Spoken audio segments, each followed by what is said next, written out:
A tremendous person. He goes by 3 letters. I mean, is that the coolest or what? Let's put our hands together for the wonderful, powerful G.P.A.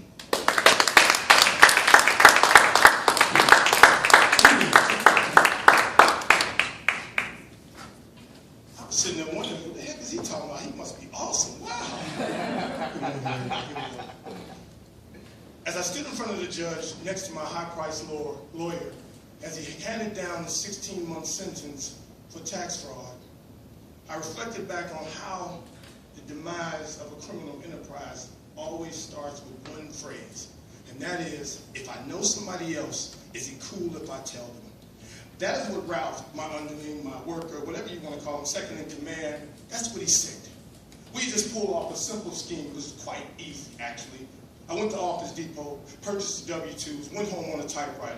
Yes, a typewriter, that means I can get rid of it. Just in case somebody came behind me, it wouldn't be a problem. I got on the typewriter, filled in the proper amounts, the EIN numbers, names, 2 of them had plastic gloves on, put them in envelopes, gave them to Ralph. Him and his girlfriend Emma went into the Jackson Hewitts, boom, boom, boom. Next thing you know, I was $3,000 richer. 15 minutes worth of work. I was good. I was already working at SBC, which is now AT&T. I had no problems whatsoever. But he said that phrase to me. And of course, me being a rational, intelligent person, I said, sure. And so it began. I would go to work from 3:30 to 12:30 a.m., the last shift at SBC. I'd come home, he'd leave the names and the social security numbers in my mailbox. I'd take them, pull out the W-2s, type, meet him the next morning. And because of his rapid refund during that time, from late January to middle February, boom, we would meet and he'd hand me an envelope. Sometimes $1,500, sometimes $3,000, sometimes $4,500. This went on hot for a week with Ralph. My cousin Ren caught wind of this. You have to understand, these were hood criminals, meaning i.e. black, and they talk too damn much. So word spreads. My cousin says, hey, I think I need one of those things. I said, what things? He said, bro, I need a W-2, I need to get some money, I got you, blah, blah, blah, blah, blah. No problem. W-2, information, print it, go into Jacksonville, get the money, boom. My cousin says to me, hey, is it cool if I know some other people that might be involved? Can they be down with this as well? Of course, being rational thinking, man, I said, sure. In the span of a month and a half, in the middle of March, we ran off 150 fake W-2s successfully. Funny thing about criminal enterprises is there's always a screeching halt. One day Ralph gives me a call, hey boss, didn't work. I said, what do you mean? He said, didn't work. Somebody went in, didn't register. I said, okay, that happens, no big deal. Next day, same thing happened. Boss, it happened again. I said, well, what did they say at these 2 different places? What were they saying? What kind of feedback were they giving? Ralph said 2 different places.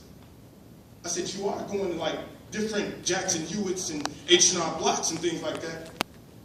He has this, and he's kind of heavy, and so he had this like doofus look on his face, like, and it sounded like this when it came out of his mouth. You didn't tell me to do that. So I responded like a rational, calm individual that I am. I said, motherfucker, what were you thinking about? I knew it was coming to a close. Tried a few more days, it was done, I shut it down. Once you know that the criminal enterprise is done, you know that the authorities are lurking somewhere. The hardest part of succeeding in anything that has anything to do with criminality is getting away. For 6 months, I was finding nothing. 9 months, I was finding nothing. A year later, I get a phone call, private number. I never answer private numbers, I pick up. Someone says, pick up, and I do. It's Ralph. So why are you calling from a private number? He said, oh, it's translation. It's just the phone number I was calling from. Hey man, those people are on us.